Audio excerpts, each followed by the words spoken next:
Shalom, selamat pagi Bapak Ibu dan saudara-saudara yang dikasihi Tuhan.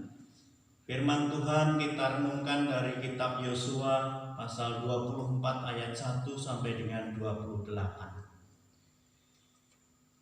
Merupakan pidato Yosua yang disampaikan dalam rangka pembaharuan perjanjian Sinai di hadapan umat Israel pada waktu itu.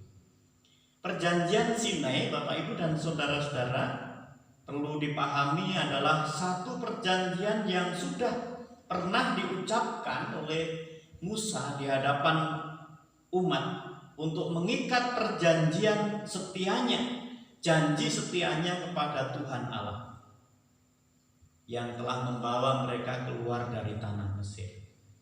Perjanjian inilah yang kembali disampaikan oleh Yosua dengan tujuan agar umat bersungguh-sungguh memegang janji setianya kepada Tuhan.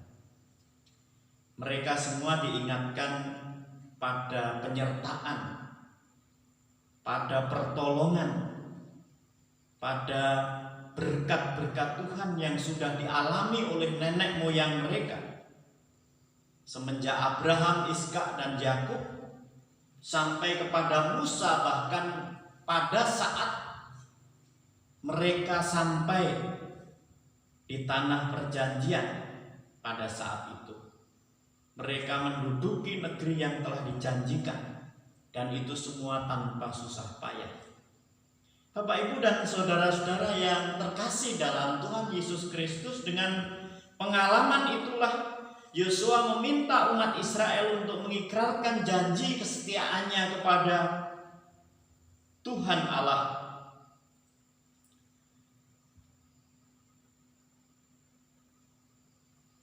Dan Yosua mengatakan kepada umat, pilihlah pada hari ini kepada siapa kamu akan beribadah.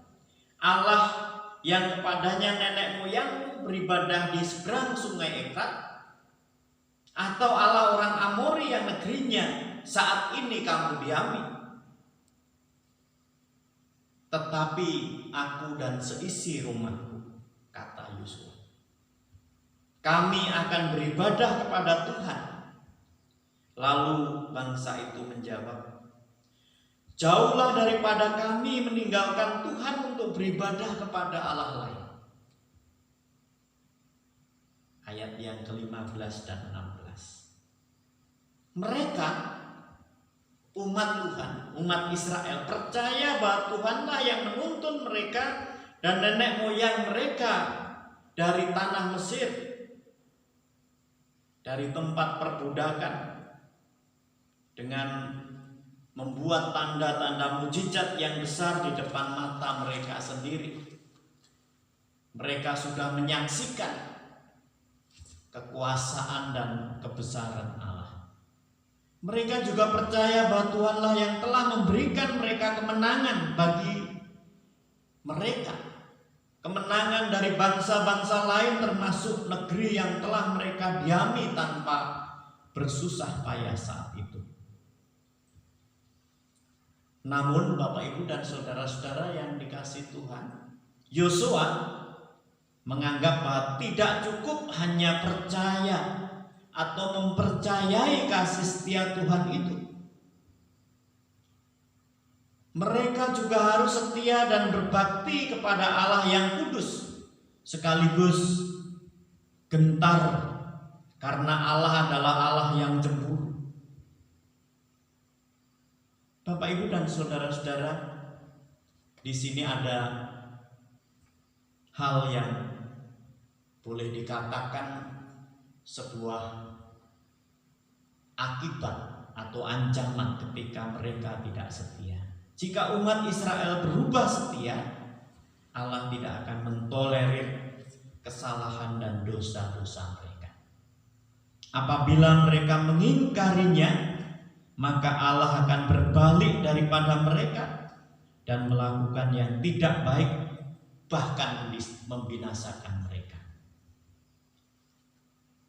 Bapak Ibu dan saudara-saudara, mendengar pidato Musa itu, mereka kembali berjanji bahwa hanya kepada Tuhan saja mereka akan beribadah. Mereka diminta menjadi saksi atas diri mereka sendiri, serta menjauhkan alam asing yang ada di tengah-tengah mereka, dan mereka harus mencondongkan hati mereka kepada Tuhan Allah Israel. Bapak, Ibu, dan saudara-saudara yang dikasihi Tuhan, apa makna firman Tuhan pada saat ini, terutama pada masa penghayatan Paskah dan Pentakosta, bertepatan juga dengan krisis yang sedang dialami oleh kehidupan kita, kehidupan bangsa kita akibat COVID-19. Banyak kekhawatiran, kegelisahan, ketakutan terjadi oleh hal yang begitu mencemaskan karena wabah. Seperti yang telah dialami oleh umat Tuhan pada waktu itu, mereka telah mengalami janji pertolongan, berkat dan penyertaan Tuhan dalam kehidupan mereka, termasuk dalam situasi sulit itu. Demikianlah juga kehidupan setiap kita telah mengalami banyak pertolongan, berkat, anugerah keselamatan dan penyertaan Tuhan sesuai dengan janjinya kepada kita semua. Maka pertanyaannya untuk diri kita masing-masing, kepada siapakah hidup kita akan beribadah dengan taat dan setia? Kepada siapakah hidup kita ini akan beribadah dengan taat dan setia? Yosua mengatakan dan berjanji, aku dan seisi rumahku akan beribadah kepada Tuhan. Lalu seluruh umat Israel menyatakan janji yang sama. Bagaimanakah dengan diri kita? Kita semua telah diikat dalam janji setia kepada Tuhan Yesus Kristus yang telah berkarya menebus dan menyelamatkan kita. Marilah kita menunjukkan kesetiaan dan tanggung jawab kita dengan menunjukkan kesungguhan, ibadah, dan ketaatan kepada Tuhan di tengah-tengah dunia ini. Demi kemuliaan namanya, Tuhan Yesus memberkati.